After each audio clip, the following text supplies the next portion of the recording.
Okay, so I watched the movie When the Game Stands Tall. I'm not going to be a coach, but I rather watch a football movie than the other movies.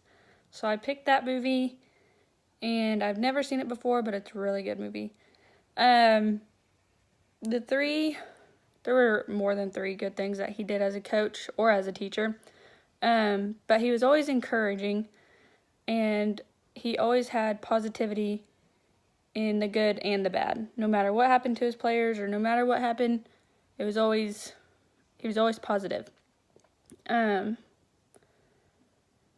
one point, one of his players, his mom got sick, and he drove to go see him and make sure that they were all doing okay, making sure that he had a place to go and he had everything that he needed, which was pretty cool because you don't always see that in teachers going to someone's house to make sure everything's okay. And then he had a player that wasn't going to be on the team the year after, but he was still killed in an accident or I guess it was a shooting, and he still went to the funeral and made sure all the players went, and he still talked, and he was only positive about it whenever he talked about the player and the team. He had a heart attack.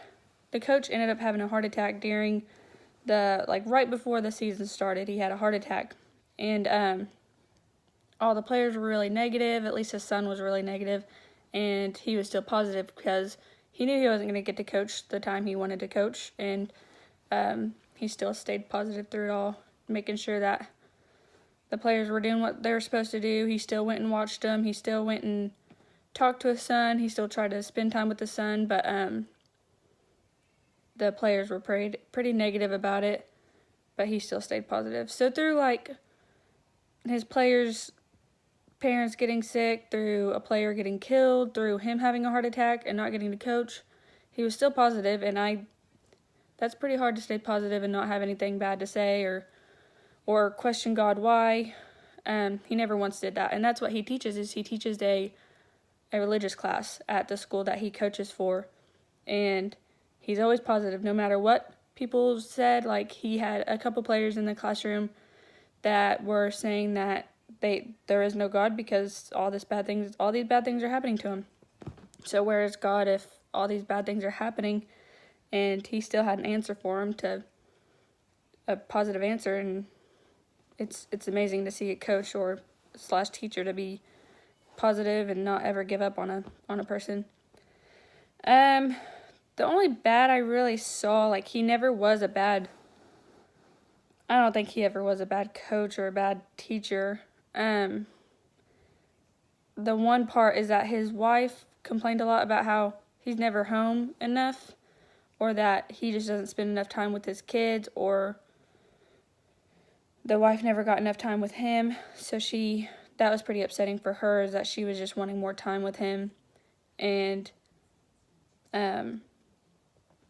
yeah, he could have just spent more time with his family. But I think that's just all part of coaching. I think if you pick a coaching job, you need to realize, or even a teaching job, you're going to be spending a lot of time with your kids or your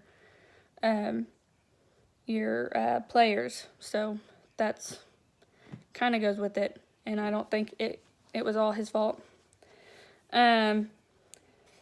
He could have spoke out more whenever you could see some parts where he was getting frustrated. And you saw him get frustrated, but he never really said anything. That might be a good thing. I don't know. But he definitely probably could have just spoke out more for his team whenever when he saw things getting kind of crazy. Like when they were on a winning streak, he was getting frustrated that everyone just wanted a winning streak instead of they weren't worried about the team. They were worried about the team winning and how they're going to play. They weren't worried about the players themselves. So, and the coach saw all the whole rest of the school just worried about having that winning streak. So he probably could have spoke out more about that.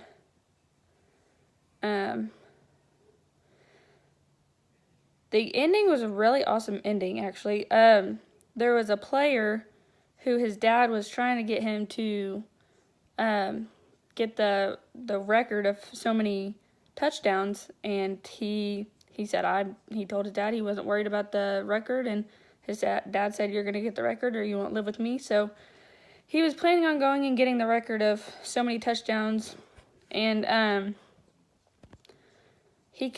player could tell that the coach wanted the whole time, all he wanted was that his team to realize what a team was all about. It wasn't all about the winning streak or the how many touchdowns you can get.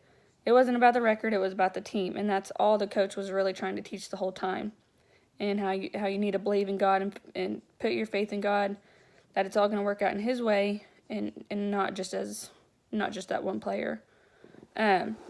So at the end of the game, he was about to go get the final touchdown that he needed to beat his record, and he just put a knee down and he let the clock run out, and you see the whole crowd just stand up, and the whole crowd just knew what he was doing. He was doing that to show respect for his coach, and to show respect after everything that team has been through and everything that coach has been through, that he's still doing that to show that he's there for the team and he's not there for himself or all the records. So that was pretty cool.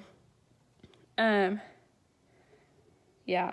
So you could just see he was the best coach I've ever seen in any movie. You see some of these football movies that there's always something pretty negative about the coaches, or they're all about the team or anything like that. But this coach he was so calm and so positive with everyone through the bad and through the good. And he made the players work, and that's exactly what a coach is supposed to do.